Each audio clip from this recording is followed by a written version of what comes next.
Welcome Storage Hunter to my channel, Drew Zigan Gaming. Now we're talking about this key.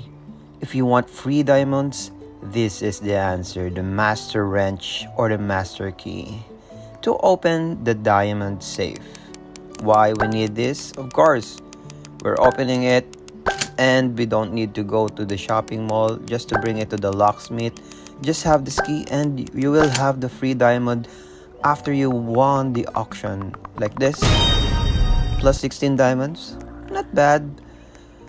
Here in the shopping mall, this is where you buy the wrench, and this I recommend the master wrench.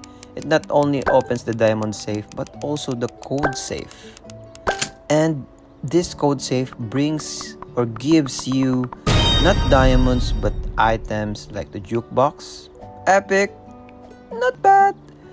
But if you don't have, you throw it in your truck. What you have to do?